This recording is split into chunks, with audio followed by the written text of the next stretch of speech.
Assalamualaikum warahmatullahi wabarakatuh. Jemaah rahimakumullah, mari sama-sama kita buka pertemuan pada malam hari ini dengan membacakan basmalah. Bismillahirrahmanirrahim. Alhamdulillah nahmaduhu wa nasta'inuhu wa nastaghfiruh wa na'udzu billahi min syururi anfusina wa min sayyiati a'malina. من يهد الله فلا مضل له ومن يضلل فلا هادي له أشهد أن لا إله إلا الله وأشهد أن محمدا عبده ورسوله لا نبي بعده اللهم صل وسلم على محمد رسول الله وعلى آله وصحبه ومن تبعه ووله إلى يوم القيامة رب اشرح لي صدري ويسر لي أمري واحلل عقدة من لساني يفقهوا قولي رب زدني علما وارزقني فهما فقال الله تعالى في القرآن الكريم أعوذ بالله من الشيطان الرجيم يا أيها الذين آمنوا اتقوا الله حق تقاته ولا تموتن إلا وأنتم مسلمون. Wahai orang yang beriman, bertakwa kepada Allah dengan hak, dengan benar. Jangan kalian mati kecuali dalam keadaan sebagai seorang yang berserah diri kepada Allah, sebagai seorang muslim. Ya ayuhan nasu taqu rabbakum alladzi khalaqakum min nafsin wahidah wa khalaqa minha zawjaha wa bassa minhuma rijalan katsiran wa nisaa'a واتقوا الله الذي تساءلون به والأرحام إن الله كان عليكم رقيبا يا أيها الذين آمنوا اتقوا الله وقولوا قولا سديدا يصلح لكم أعمالكم ويغفر لكم ذنوبكم ومن يطع الله ورسوله فقد فاز فوزا عظيما. الحمد لله. Puji syukur mari kita haturkan kehadirat Allah Subhanahu wa taala atas segala limpahan rahmat, taufik dan hidayah yang Allah berikan kepada kita semua. Salawat dan salam semoga senantiasa tercurah kepada Nabi kita Nabi Muhammad sallallahu alaihi wasallam beserta kerabat, sahabat dan pengikut setia beliau hingga akhir zaman. Pada malam hari ini kita akan mengangkat satu tema dengan judul La taqnatu mir rahmatillah. Jangan berputus asa dari rahmat Allah. Dalam kehidupan kita mengalami berbagai macam peristiwa. Ada peristiwa yang menyenangkan, ada peristiwa yang membuat kita susah, membuat kita sedih. Kalau dapat suatu berita gembira, Quran mengatakan jangan sampai kita berlebih-lebihan.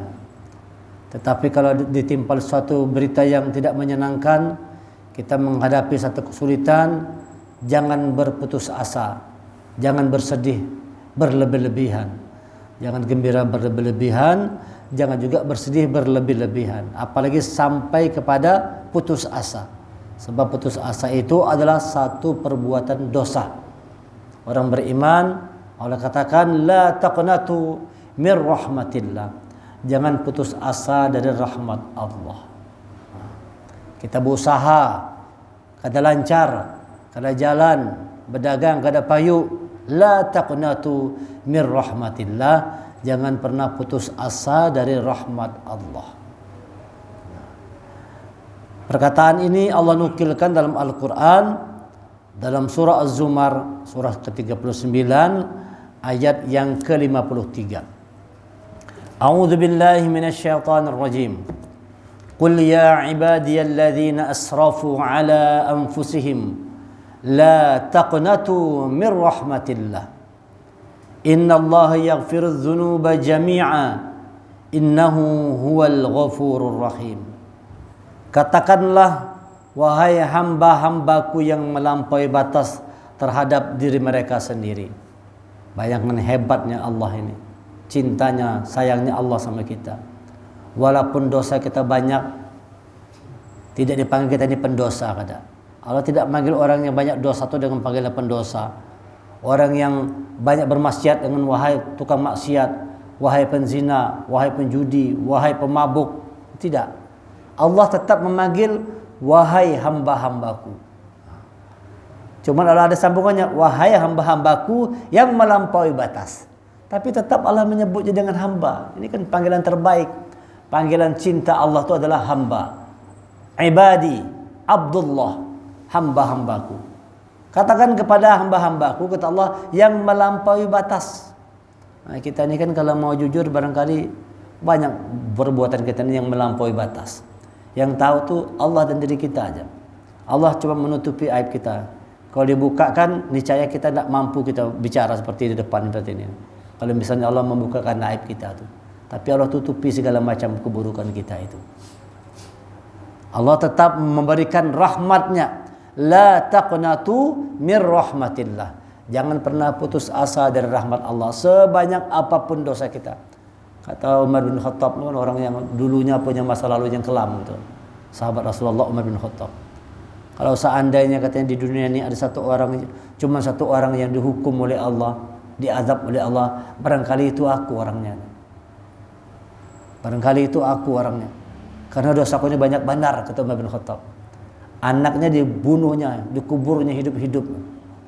Anak perempuannya dikubur hidup-hidup oleh Umar bin Khattab waktu zaman jahiliyah. Banyak berbuat salah, berkelahi, preman pasar Ukas di Mekah sana tuh. Ada tempat orang beradu tuh ya Umar tuh jagaunya. Tukang berkelahi karena waninya lawan Umar bin Khattab. Dia punya masa lalu yang kurang baik, punya masa lalu yang kelam. Lalu merasa jangan-jangan Allah tidak mengampunkan dosa-dosa aku. Jangan-jangan Allah tidak memahami, tidak memaafkan semua dosa dan kesalahan. Lalu ayat ini memberikan jawaban. La taqnatu mir rahmatillah. Jangan pernah putus asa dari rahmat Allah. Innallaha yaghfiru dzunuba jami'a. Sesungguhnya Allah itu mengampunkan semua dosa. Pernah membunuh, pernah berzina, pernah mabuk, pernah berjudi dan sebagainya.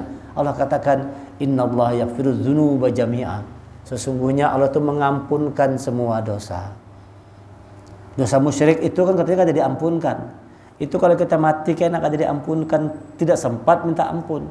Tapi kalau di dunia ini kita pernah berbuat musyrik, minta ampun tapi Allah ampunkan. Asal kita di dunia masih. Jangan sampai salah paham. Ada orang mengatakan dosa musyrik tidak ada diampunkan. Lalu kita orang ini pernah berbuat musyrik ada diampun. Tidak demikian.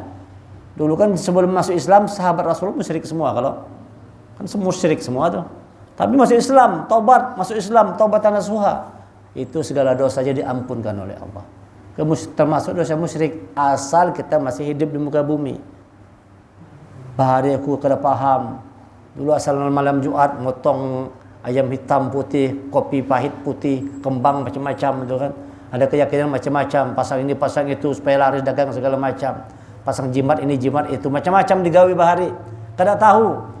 Kan kada tahu. Kada belajar belum, itu kan berbuat musyrik semua. Tapi dia tobat, minta ampun, itu diampunkan oleh Allah. Allah mengampuni. Kecuali yang berbuat musyrik tadi tidak sempat bertobat, dia mati. Nah, itu tidak dapat ampunan di akhirat. Ada lagi ampunannya. Kalau dosa yang lain itu masih ada harapan diampunkan Allah. Tapi dosa musyrik tidak diampunkan oleh Allah kalau kita sudah meninggal dan tidak sempat bertobat kepada Allah. Innallaha yaghfiru dzunuba jami'a. Sesungguhnya Allah itu mengampunkan semua dosa. Ya. Innahu huwal ghafurur rahim. Sesungguhnya Dia Allah itu Maha Ghafur, Maha Pengampun, Maha Penyayang. Ya, Allah sayang lawan kita. Jemaah rahimakumullah, yang kita harapkan dalam hidup ini adalah mendapatkan rahmat Allah. Kita ini tidak bisa masuk surga kata Rasulullah kepada sahabatnya kecuali dengan rahmat Allah. Kalau dihitung amal ibadah kita niscaya tidak ada yang bisa masuk surga kecuali rahmat Allah. Termasuk engkau ya Rasulullah, termasuk aku kata Rasulullah. Aku pun masuk surga karena rahmat Allah. Oleh sebab itu dalam hidup ini cari rahmat Allah. Temukan rahmat Allah itu. Dapatkan rahmat Allah. La taqnatu mir rahmatillah. Dan jangan pernah putus asa dari rahmat Allah. Tanda seseorang dirahmati Allah itu seperti apa? Ada kalau sudah seseorang dirahmati Allah itu tandanya ada. Apa tandanya? Orang yang dirahmati Allah, orang yang dikasihi, yang disayangi oleh Allah, orang itu juga punya sifat kasih sayang terhadap orang lain karena Allah. Jadi kalau seseorang itu dikasihi oleh Allah, dirahmati oleh Allah, maka orang itu punya sifat kasih sayang terhadap orang lain. Dia mengasihi, menyayangi orang lain itu karena Allah. Membenci orang lain karena Allah. Bencinya karena Allah juga. Orang itu berbuat maksiat, dosa dan sebagainya, kita benci dengan perbuatannya, bukan dengan orangnya, dengan perbuatannya. Karena Allah juga. Mencintai karena Allah. Nah, ini jangan salah-salah kita nih. Jadi sayangi orang lain, cintai orang lain karena Allah. Wajib kita menyayangi, mencintai orang lain, wajib. Walaupun bukan saudara kita yang Islam, kita tetap wajib menyayanginya. Wajib kita menyayangi. Tetangga sebelah rumah itu misalnya orang yang lain, orang Islam, kalau orang Yahudi kah, orang Nasrani kah, Katolik kah, apakah semua, tetangga sebelah rumah, kita tetap wajib berbuat baik. Kalau tetangga kita tadi itu orang beda agama, tidak lapar, wajib kasih makan. Diwajibkan lagi. Bukan lagi sebatas toleransi, diwajibkan kita. Kalau dia lapar, kalau dia kesulitan, kita bisa bantu, wajib kita bantu. Nah, lebih tinggi lagi dari sebatas toleransi. Bukan toleransi, tapi kewajiban menolong sesama saudara, walaupun itu orang yang berbeda agamanya lawan kita. Kewajiban lebih tinggi dari toleransi. Jangan salah memahami. Ini kan lagi rame-rame ini. Cuma udah kadang-kadang malas juga mengkaji itu, sudah jelas saja sudah. Ya, kalau tapi ada aja masih ustaz-ustaz yang mau mengucapkan ini toleransi. Ini salah memahami, toleransi itu keliru. Yang namanya toleransi itu orang lain kada boleh mengganggu kita, kita kada boleh ganggu orang lain. Bubuhannya anak bermisa, bernatalan, silakan aja, kada ganggu kita. Tapi bukan berarti kita harus masuk ke agama sana. Lalu bilang Natal, selamat Natal. Lalu itu dianggap toleransi. Kalau kita kada mengucapkan, dianggap tidak toleransi. Ini keliru. Bukan seperti itu maksudnya. Yang namanya rahmat tadi, kasih sayang itu bukan begitu. Yang namanya kita rahmat tadi itu mereka menjalankan ibadah mereka, kita tidak ganggu, itu rahmat namanya. Kita kadang merecoki, nanti kalau kita beribadah bubuhnya kadang merecoki juga, itu namanya rahmat. Kasih sayang sesama umat manusia nih, apalagi sesama umat Nabi Muhammad. Sedangkan dengan umat yang lain aja kita kasih sayang, tapi jangan sampai salah kasih sayangnya itu. Ya, kalau tadi jangan sampai salah memahami toleransi. Bukan toleransi itu berarti kita harus mengucapkan. Kalau ulun tidak setuju tuh. Walaupun ada juga bukan lagi ustadz, ulama, Habib gini ada juga imam boleh aja jar. Boleh aja. Nah, ini kan keyakinan masing-masing. Kalau ulun tidak setuju seperti itu. Nah, kita mengatakan Natal hati itu mengatakan bujur dia berarti. Tuhan itu 3 bujur berarti. Tuhan itu dilahirkan. Natal kan hari kelahiran Yesus. Hah? Memberi selamat berarti kita mengatakan yang diyakininya bujur kan kayak itu kan, selamatlah berarti kan kita meyakini apa yang diyakininya bujur. Lakum dinukum waliyadin, itulah toleransi itu. Lakum dinukum waliyadin itu toleransi. Agamamu agamaku, kita tidak mengganggu, dia tidak boleh masuk agama kita pun tidak masuk ke dalam dia. Mau Natalan aja silakan aja Natalan, kada ganggu kita. Tapi jangan memaksa kita. Ucapkanlah Natal. Kami kan kalau Idul Fitri mengucapkan selamat Idul Fitri, masa kalau kami Natal kada ucapkan selamat Natal? Kan seperti itu. Ini bukan kasih sayang namanya. Pasti salah ini, keliru. Tapi itu banyak pulang yang mendukungnya kan. Yang mendukung banyak pulang. Nah, itu pun kalau ada yang mendukung gimana? Kita menyalahkan. Silakan aja itu keyakinannya. Itu yang dipahami kan begitu kan. Lana amaluna walakum a'malukum. Itu toleransi begitu, toleransi. Kalau kita sama orang kafir yang beda agama, lakum dinukum waliyadin. Agamaku, agamamu, agamamu. Tetapi kalau kita sesama orang Islam, lana a'maluna walakum a'malukum. Kami amalan kami, ikam amalan ikam. Silakan aja. Kada kita merecoh, jangan dipaksa orang sama kita. Jangan dipaksakan orang tuh harus umpat kayak kita. Kada boleh sebujur itu kada toleransi namanya. Kada boleh. Kita nana biasa misalnya baca Fatihah kan siap bismillah. Alhamdulillahirabbil alamin. Dipaksanya kada boleh harus pakai bismillah, tidak boleh seperti itu. Tidak boleh, maksa itu tidak boleh. Itu yang dipahaminya, silakan. Nah, itu toleransi namanya. Jadi toleransi itu bukan cuma dengan agama lain aja, sesama kita harus toleransi. Maksud toleransi itu saling menghormati. Silakan apa dengan yang diyakini, amalan ikam, amalan aku. Yang anak subuh berkunut, berwirid, silakan, kita tidak ganggu. Tetapi kalau ada orang yang subuhnya tidak berkunut, ya jangan juga diganggu, jangan dipaksa juga kan. Nah, ini harus saling menghargai, saling menghormati. Itu namanya toleransi. Bukan kita masuk ke sana. Bukan pula kita harus masuk ke sana. Tidak demikian. Saling menghargai, saling menghormati. Apalagi dengan beda agama. Jadi silakan aja saudara kita yang mau Natal silakan. Tapi kita jangan umpat-umpatan mengucapkan selamat Natal. Kalau ulun menyambati kayak itu. Tapi kalau pian hendak mengucapkan juga ya terserah hai. Itu tadi kan bergantung masing-masing tadi kan. Masing-masing, cuman kayak karena rupanya ada juga ajaran begitu kan. Kalau dengan ceramah, wah banyak juga sekali pendukungnya ajaran itu kan. Boleh-boleh aja, tidak ada masalah aja, menjaga kerukunan. Oh, itu diyakini kan. Cuman hati kecil mengatakan, berarti kita mengatakan bujur mereka berarti. Kalau kita ucapkan selamat lah, berarti bujur dia. Nah, kan kayak itu. Jadi kalau ulun tidak setuju dengan demikian. Nah, tapi kalau misalnya dia tetap mau menggawe seperti itu, ya silakan diri masing-masing. Masing-masing kita punya tanggung jawab terhadap Allah. Nah, tapi dari Al-Quran ini yang namanya kasih sayang itu karena Allah. Jadi kita mengasihi orang lain itu karena Allah. Itulah tanda orang yang dirahmati Allah. Dia kasihi, dia sayangi orang lain itu karena Allah juga. Bukan karena yang lainnya. Bukan karena ditekan-tekan tadi. Bukan karena dipaksa-paksa tadi. Nah, itu ulun memperhatikan ada kesan tuh mau dipaksa supaya kita se-Indonesia ini mengucapkan seberataan. Terus agamanya apa semua kan gitu kan. Di TV itu kita saksikan. Ya silakan aja kalau hendak mengucapkan, kalau kita kan kada. Nah, kan, ulun kan punya kawan tuh kan waktu kuliah bari kan, sana kan macam-macam tuh. Wah ramai benar tuh. Selamat Natal ya, selamat. Nah, kada mau ikut-ikutan ulun. Mereka silakan aja, tapi kita tidak begitu. Nah, keyakinan kita tidak demikian. Keyakinan kita lakum dinukum waliyadin. Silakan aja. Bentuk toleransi kita kada ganggu mereka beribadah. Itulah bentuk toleransinya. Tapi kadang umpat-umpatan mengucapkan itu kada. Kalau bapaknya mengucapkan kita selamat Idul Fitri, ya silakan. Kita kada melarang kalau. Tapi jangan pula nanti kalau pas dia yang sekarang Natalan minta juga dibalas. Ucapkanlah juga selamat Natal. Kami kemarin Idul Fitri kami ucapkan. Masa kami nak kata ucapkan? Itu kadang-kadang kada boleh begitu. Ya. Itu namanya. Jadi orang yang dirahmati Allah itu tumbuh sifat kasih sayang di dalam dirinya. Jadi kalau ada orang tuh sifat kasih sayang itu kada ada, bawaan dendam, bawaan benci, bawaan dengki itu tidak ada rahmat. Walaupun tampaknya seperti rahmat Allah, kada ada rahmat Allah orang yang hatinya itu bersarang sifat dendam, dengki, benci, iri hati itu tidak ada rahmat tuh. La taqnatu min rahmatillah. Tidak ada rahmat Allah. Kalau betul bersama rahmat Allah, sifatnya itu pasti kasih sayang terhadap orang lain. Kalaupun dia benci tadi juga karena Allah.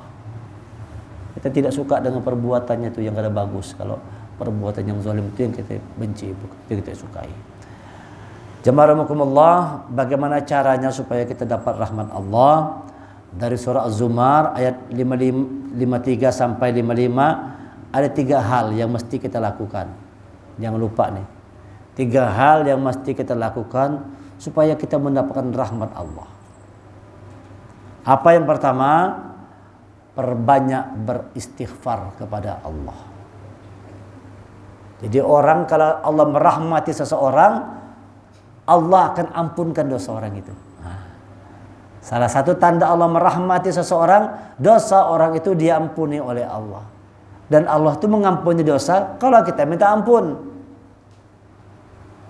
Maka kita harus tuh dalam lisan kita ini setiap hari jangan lupa memperbanyak beristighfar kepada Allah. Astaghfirullahaladzim, astaghfirullahaladzim. Rasulullah orang yang tidak punya dosa setiap hari paling sedikit 100 kali beristighfarnya. 100 kali. Padahal kada ada dosanya tuh. Namun kita ini banyak dosanya. Harusnya lebih banyak lagi beristighfarnya.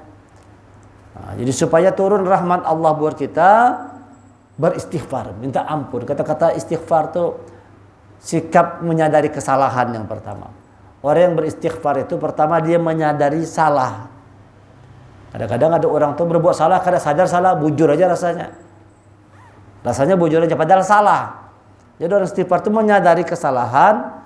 Yang kedua, memperbaiki diri. Yang ketiga, tidak lagi mengulangi kesalahan. Itu namanya orang beristighfar. Itulah namanya orang yang ghafar, orang yang terbuka. Ghafar itu terbuka, istighfar itu artinya terbuka. Kita membuka hati kita ini untuk menerima ampunan Allah. Sadari salah, perbaiki diri, jangan mengulangi. 3 dia. Kalau ada orang cuma menyadari salah, sadar aja salah. Tapi tidak mau berbaik-baik juga. Aku sudah tobat jar, tapi sholat tidak pernah. Aku ampi sudah mabuk jar. Ampi ini mabuk sudah jar. Berjudi ampi sudah. Sholat kada. Nah ini belum total. Ini belum total ini namanya. Berjudi kada lagi bang, mabuk ada lagi. Tapi sholat kada pernah. Ampi sudah aku sudah tobat. Itu belum tobat. Tobat itu kalau Quran mengatakan illa man taba wa amana wa amila amalan solehah. Kecuali orang-orang yang bertobat, wa amana beriman, wa amila amalan solehah, dan orang-orang yang melakukan amal kebaikan. Faulaika yubaddilullahu sayyi'atihim hasanat, maka Allah menghapuskan segala keburukannya digantikan dengan kebaikan. Baru namanya bertobat. Bertobat itu beriman dan mengerjakan amal kebajikan. Tidak lagi mengulangi kesalahan, beriman, perbaiki diri, melakukan amal kebajikan. Baru namanya bertobat. Kalau cuma ampih mabuk aja, ampih berjudi, ampih jambung ayam, ampih sudah aja. Sampai sholat tidak pernah juga. Ini belum tobat namanya. Kenapa? Tidak memperbaiki diri. Cuma ampih aja mabuk, cuma tidak memperbaiki diri. Harusnya dilengkapi dengan amal soleh. Nah, ini Allah katakan cara yang pertama supaya turun rahmat Allah buat diri kita, perbanyak beristighfar. Usahakan, jangan lupa tuh sunnah Rasulullah, bacalah Sayyidul Istighfar. Baca Sayyidul Istighfar 1 hari di pagi hari, 1 kali di pagi hari, 1 kali di sore hari. Dijamin oleh Rasulullah, siapa orang yang membaca Sayyidul Istighfar pagi harinya, sebelum masuk sore dia meninggal, diharamkan baginya neraka. Diamalkannya lagi sore hari dibacanya, sebelum sampai ke waktu pagi dia meninggal, diharamkan baginya neraka. Oleh sebab itu habis subuh tu baca Sayyidul Istighfar, habis asar sore-sore hari baca Sayyidul Istighfar. Sudah hafal kalau? Sudah hafal, jangan sampai kada hafal. Allahumma anta rabbi la ilaha illa anta khalaqtani wa ana abduka wa ana ala ahdika wa wa'dika mastata'tu a'udzubika min syarri ma sana'tu abu'u laka bi ni'matika alayya wa abu'u bi dzambi faghfir li fa innahu la yaghfiru dzunuba illa anta. Itu banyak tuh. Tinggal buka di medsos saja banyak. Tinggal buka YouTube, klik Sayyidul Istighfar, keluar ayat, keluarnya. Dicontohkannya bacaannya, ada. Dihafal, usahakan itu 1 kali dia baca pagi hari, 1 kali baca di sore hari. Masya Allah, ini dijamin oleh Rasulullah, diharamkan baginya neraka. Luar biasanya istighfar. Oleh sebab itu kita perbanyak istighfar. Kita lihat tuh, faqultu astaghfiru rabbakum innahu kana ghaffara. Ya kan? Orang-orang yang minta ampun kepada Allah, selalu minta ampun. Ada orang yang datang ke Hasan Albani. Kampung kami sudah setahunan kada turun hujan. Apa yang digawe jar? Suruh istighfar. Suruh istighfar jar. Kami ini sudah berkeluarga jar. Setahunan jar, belum bisa dapat anak jar. Belum bisa anak. Apa yang kami gawe? Istighfar. Banyak sih. Kami ini berladang, tapi ladang kami kada punya hasil yang bagus. Hasilnya 0. Kayak apa supaya bisa bagus hasil panennya? Perbanyak beristighfar. Istighfar aja kuncinya nih. Makanya usahakan tuh, terutama menjelang waktu subuh, itu waktu yang terbaik untuk beristighfar, ya kan? Wal mustaghfirina bil ashar. Orang-orang yang beristighfar kepada Allah di waktu sahur. Ini waktu yang mustajab, luar biasa. Oleh sebab itu lakukanlah amalan penting ini. Setiap hari jangan lupa untuk selalu beristighfar, memohon ampun kepada Allah. Dengan begitu nanti Allah akan menurunkan rahmatnya kepada orang yang selalu mohon ampun kepada Allah. Itu yang pertama. Yang kedua, supaya turun rahmat Allah itu jalankan keislaman dengan sungguh-sungguh. Wa anibu ila rabbikum wa aslimu. Dan kembalilah kamu kepada Tuhanmu, wa aslimu, dan Islam dengan sungguh-sungguh. Jalankan keislaman tadi. Jalankan syahadah dengan sungguh-sungguh tuh. Janji kita kepada Allah kita pegang kuat-kuat, asyhadu an la ilaha illallah. Betul-betul tu kita tujuan hidup kita hanya Allah. Wa asyhadu anna Muhammadar Rasulullah. Komitmen kita untuk mengikuti jejak Rasulullah, menjalankan sunnah Rasulullah. Itu makna di balik kata-kata syahadah tadi. Di balik kalimat syahadah, dua kalimat syahadah itu adalah komitmen kita kepada tujuan hidup kita Allah dan mengikuti caranya Rasulullah. Itu syahadah namanya. Itu dijaga dengan bujur-bujur. Solat dikerjakan dengan sungguh-sungguh, jangan cuma lepas kewajiban. Laksanakan solat dengan kesungguhan, melaksanakan solat dengan kelapangan hati kita. Di dalam Al-Quran itu dikatakan Allah ciri-ciri orang yang munafik. Ada dalam surah An-Nisa. Surah An-Nisa ayat 142. Lihat ini ya. Bacakan aja artinya nih. Sesungguhnya orang munafik itu hendak menipu Allah, tetapi Allah lah yang menipu mereka. Orang munafik itu hendak menipu Allah, tapi Allah yang menipu mereka. Apabila mereka berdiri untuk sholat, mereka lakukan dengan malas. Ini orang munafik itu malas sholat. Sholat juga bang, tapi malas menggawinya. Bahaya, sholat pulang najar. Aduh, hayuh banyak padahal awak na. Sholat pulang lagi jar. Nah, malas. Dan mereka melakukan dengan malas. Mereka bermaksud riya, ingin dipuji di hadapan manusia, dan mereka tidak mengingat Allah kecuali sedikit sekali. Ciri orang munafik dalam Quran banyak ciri-ciri orang munafik. Ini kan yang kita kenal kan, kalau berpandir bohong, kalau dikasih amanah dia ingkari, kalau ini dia tidak tepat janji. Di Quran mengatakan tambah lagi ciri orang munafik itu adalah orang yang malas sholat. Menggawi sholat tuh malas benar. Apalagi subuh-subuh hari. Ngalih benar tuh. Siangan taruh subuhnya. Ini ciri-ciri orang munafik itu kayak itu kata Allah. Mereka melaksanakan sholat, tapi mereka melaksanakan dengan rasa malas. Kalau ada orang malas sholat itu munafik. Ini kata Allah katakan dalam Al-Quran. Oleh sebab itu laksanakan wa aslimu, laksanakan keislaman itu dengan kesungguh-sungguhan. Kalau kita menjaga Islam dengan sungguh-sungguh, turun rahmat Allah buat diri kita. Puasa sungguh-sungguh. Ini bentar lagi puasa nih. Kada lawas lagi nih. Januari, Februari, Maret. 21 Maret Ramadan pulang. Tinggal 90 hari lagi.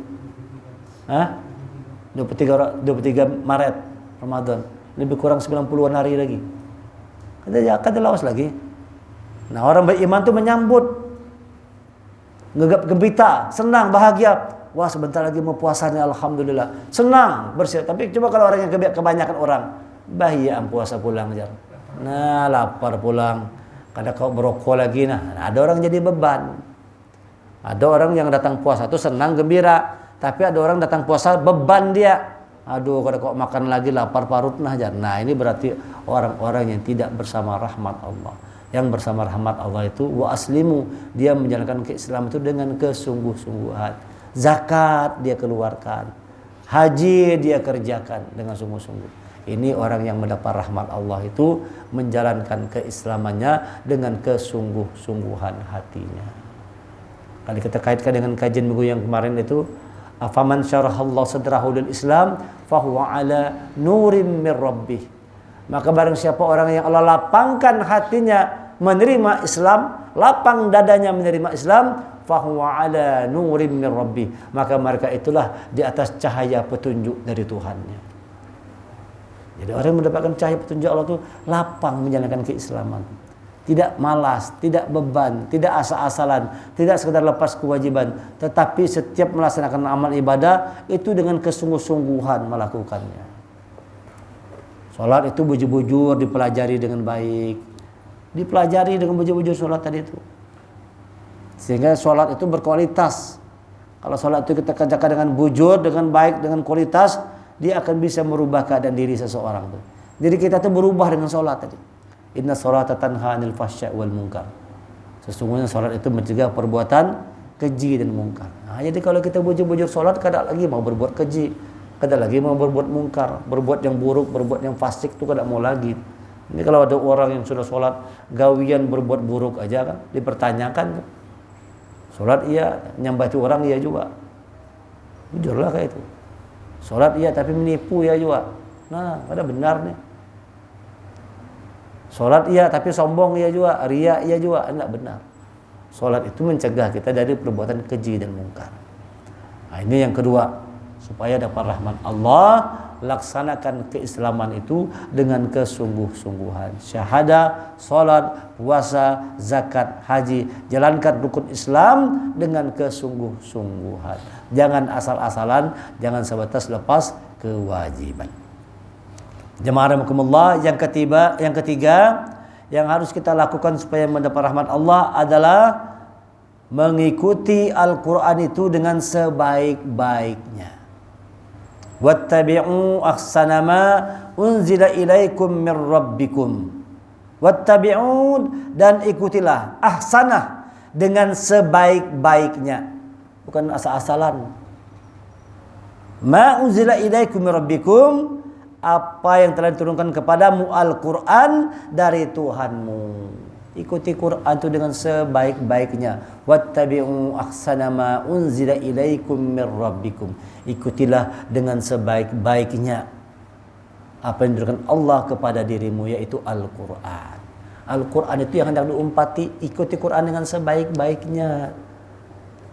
Kadang-kadang orang salah paham, yang diikutinya bukan Quran, yang diikutinya manusia. Yang diikutinya bukan petunjuk Allah, petunjuk manusia yang diikuti. Yang diikuti itu petunjuk Allah, ikuti dengan sebaik-baiknya. Bukan cuma sekedar kita membacanya saja, tapi mengikuti Quran itu dengan sebaik-baiknya. Apa yang kita baca, fa idza qara'tal Qur'an fattabi' Qur'ana. Kalau kami selesai membaca Quran, fattabi' Qur'ana, maka kami ikuti bacaan Quran itu, diikuti, diamalkan isi Quran. Allah menyuruh kita ini rahmat. Rahmatan lil alamin, rahmat bagi seluruh alam. Rahmat kita tabarkan kemana-mana, menebarkan rahmat, bukan menebarkan permusuhan. Bukan menebarkan permusuhan, menebarkan rahmat, kasih sayang, menyeru orang untuk berbuat kebaikan, ngajak orang untuk berbuat baik, bukan ngajak orang untuk berbuat buruk, bukan jadi provokator dan sebagainya. Mengajak kepada kebaikan. Wattabi'u ahsana ma unzila ilaikum min rabbikum. Ikutilah dengan sebaik-baiknya. Ahsana unzila ilaikum min rabbikum. Diikuti dengan sebaik-baiknya Quran. Kita dengar, kita baca, kita kita artikan, kita pahami, kita ajarkan, kita amalkan, kita hafal, kita pelihara isi Al-Quran. Itu namanya orang yang mengikuti Quran dengan sebaik-baiknya. Kalau ingin dapat rahmat Allah, ikuti Quran itu dengan sebaik-baiknya. Quran itu rahmat. Kalau awalam yakfihim anna anzalna alaikal kitab yutla alaihim inna fi dzalika la rahmah wa dzikra liqaumin yu'minun. Surah Al-Ankabut ayat yang ke-51. Apakah tidak cukup bagi mereka bahwa kami telah menurunkan Quran kepada mereka, kitab Al-Quran yang dibacakan kepada mereka? Sungguh dalam Al-Quran itu terdapat rahmat yang besar. Inna fi dzalika la rahmah. Sungguh dalam Quran terdapat rahmat yang besar. Yang membuat kita masuk surga adalah rahmat Allah. Yang membuat hidup kita selamat adalah rahmat Allah. Kalau sudah kita dirahmati oleh Allah, hidup kita pasti baik. Akan baik hidup kalau dirahmati Allah. Dan ternyata rahmat Allah yang besar itu Allah katakan sendiri ada di dalam Al-Quran. Inna fi dzalika la rahmah. Sesungguhnya dalam Quran terdapat rahmat Allah yang besar. Bacalah Quran saban hari. Jangan lupa habis subuh, sebelum berdagang, sebelum begawe, sebelum kerja, masuk kantor, kemanapun, baca Quran dulu baru. Nah ini kadang-kadang lupa kalau langsung pergi-pergi aja, langsung cari duit aja, lupa baca Quran duluan di rumah. Baca dulu Qurannya supaya rahmatnya turun. Seperti itu. Ini Allah yang mengatakan. Apakah tidak cukup bagi mereka bahwa kami telah menurunkan kepadamu kitab Al-Quran yang dibacakan kepada mereka? Sungguh dalam Quran terdapat rahmat yang besar dan pelajaran bagi orang-orang yang beriman. Dalam Quran ini pelajaran langsung dari Allah. Kenapa kita cari kitab-kitab yang lain? Padahal kitab Quran ini, kalau mendengar yang lain belum tentu dapat rahmat. Tapi kalau dengan Quran itu dapat rahmat sudah. Wa idza qura'al Quran fastami'u lahu wa ansitu la'allakum turhamun. Dan apabila Quran dibacakan, dengarkan, perhatikan, mudah-mudahan mendapat rahmat Allah. Kalau Quran ini baru didengar saja dapat rahmat, apa lagi kita baca? Apalagi diartikan, apalagi dipahami, apalagi kita amalkan, kita ajarkan, kita hafal, kita pelihara Quran, itu besar rahmat Allah buat diri kita. Jadi seberapa besar rahmat Allah buat kita itu bergantung bagaimana kita menyikapi Al-Quran. Kalau kita menyikapi Al-Quran dengan sungguh-sungguh serius, cinta kita besar terhadap Al-Quran, yakinlah cinta Allah juga besar terhadap kita. Kata Ibnu Mas'ud mengatakan begitu, sahabat Rasulullah. Sesungguhnya bagaimana cinta Allah, cinta Rasul kepada hambanya itu, kepada umatnya Rasulullah, bergantung bagaimana umat itu menyikapi Al-Quran. Itu kata Ibnu Mas'ud. Kalau umat Rasulullah itu nak bujur-bujur cinta kepada Al-Quran, pasti Rasulullah cinta kepada dirinya. Kalau kita ini nak cinta kepada Al-Quran, maka Allah akan cinta kepada kita. Cintai Al-Quran. Makanya anak-anak kita tuh dari kecil seperti ini nih, sudah diajar semua supaya dekat dengan Quran, supaya mereka rajin baca Quran, bahkan mereka punya peluang, kesempatan untuk menghafal Quran. Kalau yang kayak ini kan bisa hafal Quran masih. Kalau kayak Pak Hasbullah masih bisa kada? Bisa. Bisa juga, cuma kerja keras. Agak lambat memang dia. Karena memori sudah penuh. Memorinya sudah penuh nih kepalanya. Nah, tapi bisa juga Bang, bisa. Bisa. Kenapa? Orang tua itu punya semangat. Anak-anak ini tidak punya semangat. Keinginan sendiri itu belum ada kalau anak-anak gitu. Dia didorong kan, di program. Bangun, sholat. Nah, baru bangun gitu kan. Ayo ngapal-ngapal, baru menghafal. Kalau kesadaran sendiri masih susah. Beda sama orang tua. Dia punya itu dia. Punya giroh semangat sendiri itu. Nah, orang kada ada semangatnya, ada kesadaran tuh bisa ngapal sendirian di rumah walaupun kada ada orang. Nah, kalau kekanakan sama seorang kan mana mau hafalnya. Susahnya main aja nya. Apalagi ketemu kawannya bermainan aja nya. Belum tumbuh kesadaran itu, masih lemah. Tetapi daya ingat kuat. Daya ingatnya kuat karena masih bersih. Masih bersih. Kalau orang tua itu semangat ada, kesadaran ada, daya ingat sudah mulai menurun. Terjadi penurunan daya ingat. Nah, orang tua itu kayak itu penyakitnya. Kemampuan mendengar terjadi penurunan juga. Menurun juga kemampuan mendengar tuh. Nah, tuh. Sudah terlalu banyak yang didengar, kalau lalu turun kemampuan mendengar. Sudah terlalu banyak yang diingat, lalu lemah ingatan. Karena terlalu banyak yang lupa ingatan. Yang diingat banyak di kepala kita nih. Ingat ini, ingat itu, makan SPP anak, baju rumah, ledeng lagi, ini lagi itu, banyak lah diingat. Nah, makanya mumpung masih muda, tuh gunakan waktu untuk ngapal Quran tuh. Nih yang kayak gini nih. Masih muda kesempatan. Kalau sudah tua ngalih kan, kamu sudah tua ngalih menghafal Quran nih. Kamu sudah punya bini, tambahnya ngalih. Mumpung dari sekarang menghafal Quran. Semangat belajar Quran dengan sungguh-sungguh serius. Nah, jadi inilah 3 hal yang mesti kita lakukan supaya turun rahmat Allah buat diri kita. Yang pertama, perbanyak beristighfar. Setiap hari jangan lupa beristighfar. Sayyidul istighfar dibaca pagi petang. Yang kedua, jalankan keislaman dengan kesungguh-sungguhan. Dan yang ketiga, ikuti Al-Quran itu dengan sebaik-baiknya. Ikuti Quran dengan sebaik-baiknya. Jangan asal-asalan aja. Ikuti, makanya kalau kita merasa misalnya baca Quran kita masih belum bujur, belajar. Seorang tuh tahu aja tuh mengaji masih belum bujur, jangan malas belajar, rajin belajar. Asal ada kesempatan waktu belajar, datangi tempat belajar. Seorang tahu mengaji masih belepotan, kadang mau belajar. Nah, ini kadang mau umpati Quran dengan sebaik-baiknya. Ikuti Quran dengan sebaik-baiknya. Kalau Allah mengatakan baca Quran dengan haqqa tilawati, alladzina atainahumul kitaba yatlunahu haqqa tilawati, ulaika yu'minuna bih. Orang-orang telah kami datangi kitab Al-Quran, mereka itu membaca Quran dengan benar. Itulah orang yang beriman kepadanya. Ini kan berarti disuruh Allah berarti ini. Orang yang beriman kepada Quran itu kata Allah tandanya ada apa? Haqqa tilawati. Mereka membaca Quran dengan benar. Oleh sebab itu kalau merasa masih belum bujur lagi, belajar aja. Nah, jangan kada apa-apa juga Quran tuh bahasa Arab, kada apa-apa juga salah-salah, Allah tahu aja tuh. Nah, ini kada ada kayak itu paham nih. Ada pahamnya kayak itu. Kada apa-apa juga kalau yang penting sholatnya. Kada mengaji nih kada apa-apa juga. Quran bahasa Arab, kita kan orang Arab. Paham aja Allah kalau. Amun salah-salah tuh Allah paham aja. Ya tidak begitu. Kalau salah itu belajar ya dimaklumi. Tapi sudah belajar. Tapi salah kalau mau belajar, kayak apa? Perlu belajar, ikuti Quran dengan sebaik-baiknya. Insya Allah kalau kita lakukan 3 hal ini. Pertama, beristighfar, setiap hari perbanyak istighfar. Yang kedua, jalankan keislaman kita. Yang ketiga, ikuti Quran dengan sebaik-baiknya. Allah akan menurunkan rahmatnya kepada kita semua. Dan pesan Allah, la taqnatu mir rahmatillah. Jangan pernah putus asa dari rahmat Allah. Mudah-mudahan kita semua dilimpahkan rahmat dari Allah Subhanahu wa taala dan senantiasa semangat terus untuk belajar, memperdalam ilmu agama, terutama baca Quran dan sunnah-sunnah Rasulullah. Subhanaka wa bihamdika asyhadu an la ilaha illa anta astaghfiruka wa atubu ilaik. Kita tutup dengan hamdalah. Alhamdulillahirabbil alamin wal afu minkum. Assalamualaikum warahmatullahi wabarakatuh.